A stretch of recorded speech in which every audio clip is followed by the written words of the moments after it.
In this video, we're going to discuss large base and large crown and different things you have to do with the CopeMaster in order to cope these. This crown is 1.5" by 10.5 inches wide, and the base is 1.1 thick by a full 9 inches tall.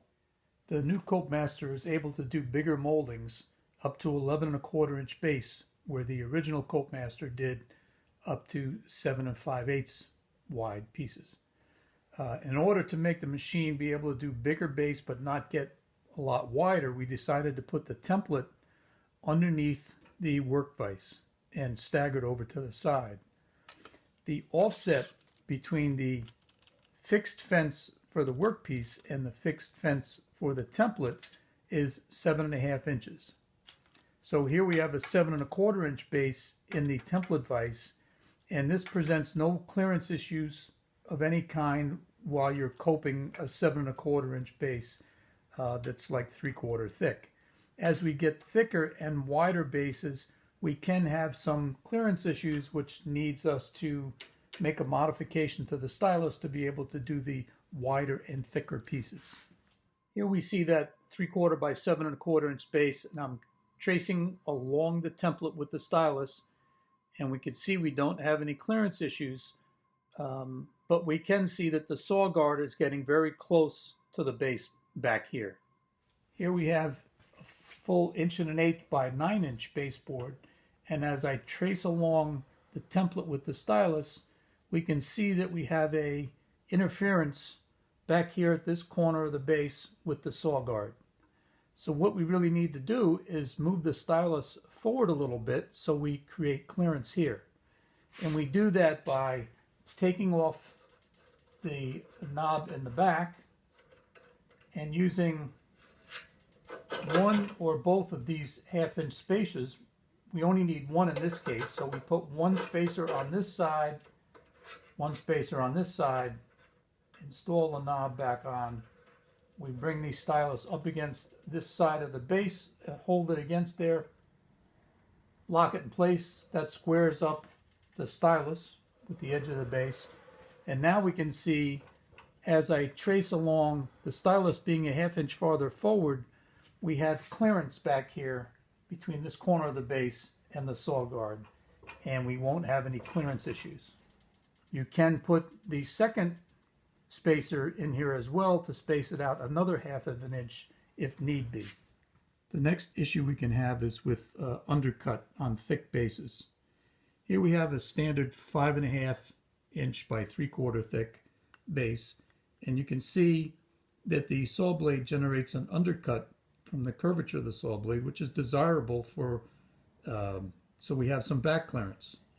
And at the top of the base, it's so thin that you can't see the undercut, and it doesn't present any problems when the cope is fitting in. You don't see any undesirable cut there. Here is a thicker base, 1.1", and you can see the thicker base, the thicker the base is, the more undercut the blade will generate. And that's not a problem at the bottom of the base. But if the top of the base is thick, you can see we have the undercut showing, and that's going to be undesirable when we fit this into the corner and we have a gap here at the top of the base. So the way to fix that is make a modification to your template. What we want to do is leave this section on our workpiece and then square cut it here so we have a nice tight fit when this goes into the corner. The way to do that is to make yourself a little block with a step in it. This step is about 1/8 inch. It can be a 1/16 or a 32nd, however thick you want to leave that piece on the top of your workpiece is. And then we're going to attach this to our template. So this is going to go in our template vise just like this. And as the Stylus comes over and we're tracing over our template and we hit this, whatever that step is, that's going to be left on our workpiece. And then we just square cut that on our saw or use a square and a razor knife and just score it and break it off.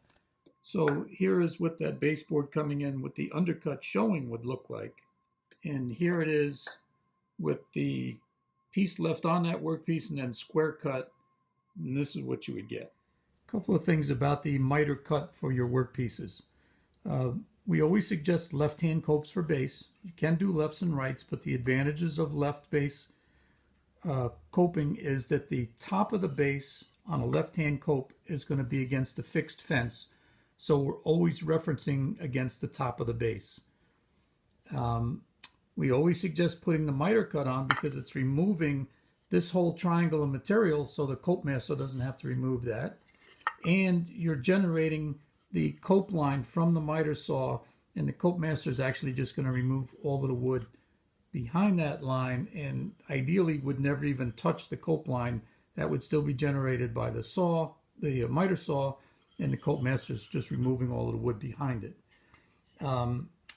And you want to do the full miter cut because typically the depth of the cope is almost the same measurement as the thickness, because we're almost coming all the way out to the long point of the miter.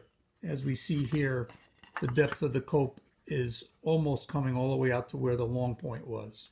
On this 1 1/8 by full 9-inch base, the depth of this cope is actually only about 1/4 inch.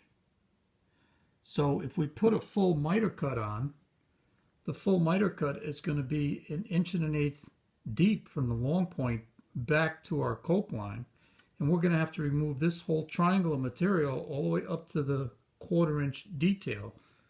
That is the depth of our cope. So in the case of this baseboard, I would suggest just square cutting the base and then setting your piece in with your gauge block so you're going to get your full depth of cope, and you'll only be removing this 1/4 inch of material and with the back cut in order to generate your cope on your workpiece. So don't put the full miter cut on a piece that only has a depth of cope of 1/8 inch or 1/4 inch. A lot of people don't think of the CopeMaster for baseboard because they think it's easy and it's not a big deal. This particular base, even though this is the only detail on the cope, is actually very hard to cut without the CopeMaster, because you have to make all 3 of these straight cuts perfectly square to the bottom of the base or the top of the base, and they all have to be the same depth as each other, because this is a perfectly straight line all the way up, only with these 2 protrusions sticking out of the cope.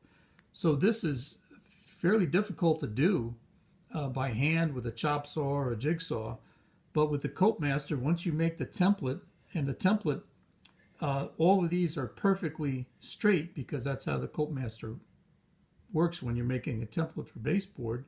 And you'll get these all a perfectly straight line, all in the same plane, all at the right depth, and you get perfectly square copes. Here's a fairly large crown measuring a full 1 5/8 by 10.5 inches. It also presents problems in that it's a very deep cut. Because it's a cove, we're removing a lot of material from the center section, which creates a lot of tension in the wood, and it makes it want to cup. That presents a lot of problems when you're going to cut it flat on your miter box. Here we can see how cupped this piece is. You can see the framing square rocking quite a bit on here. It's almost 1/16 of an inch on both sides. So if you cut yourself a couple of shims, about 1/16 thick, then we can see that if we use these shims on our saw table, we can see that now the framing square doesn't rock anymore, and we can get the molding to sit flat. And we're going to use these on our sliding miter box, cutting on a compound bevel. We'll double stick tape these down to the table, and we'll also use them on the CopeMaster. By the way, if you don't have a set of calipers, get yourself some calipers so you can make these cuts. You can see this is about 63 thousandths, which is 1/16 of an inch. It's really easy to cut these shims on your table saw very accurately if you have a set of calipers so you can measure it. So when you go to double stick tape your shims down, make sure you space them in a little bit So you're going to be sitting on the flat part of the molding. And then with your shims in place, when you put your molding in, it's not going to rock. You'll be able to clamp it down and have a nice secure bedding. You want to put those in the template vise and in the work vise, along with on your compound saw. Double stick those down to the table so the molding won't be rocking when you're trying to get a good cut. Another issue with large crowns is sometimes there's an interference with the saw guard and or the motor. Here we're doing a right cope on that 10.5-inch crown, and as we traverse along the profile, there's no interference on the right cope. We would be able to trace over the template and do the whole cope fine. When we go to a left cope, the motor is going to hit. So here's a left cope with the same 10.5-inch crown, and we'll see that as we progress along the cope line, as we get down close to here, we'll see that the motor is going to hit right in here. Okay, so on a left cope, the motor is, the blade is tilted to the right and the motor swings up, and depending on the depth of the cut and the profile, this being a cove, it goes out quite a bit, the motor hits, and we're not able to finish the last 1.5 inches of this cope on the left cope. So with this particular crown for this customer, I suggested doing mostly right copes because the machine will do the right cope fully, and then in the instant where they have to do a left cope, like on a double cope, that they can use the machine to do 3/4 of the cope and then finish this last bit by hand, with a jigsaw or a coping saw or whatever method they feel comfortable with, but do mostly right-hand copes. The machine will not cope every single profile. Obviously there are size issues, a 12-inch crown it's not going to do. Some profiles like this, the motor will hit. If this was a little bit, if this cove wasn't as deep here, this wouldn't be sticking out as much and it would be able to cope it. So it depends on the profile, the size of the crown, the depth of the cut, and everything else.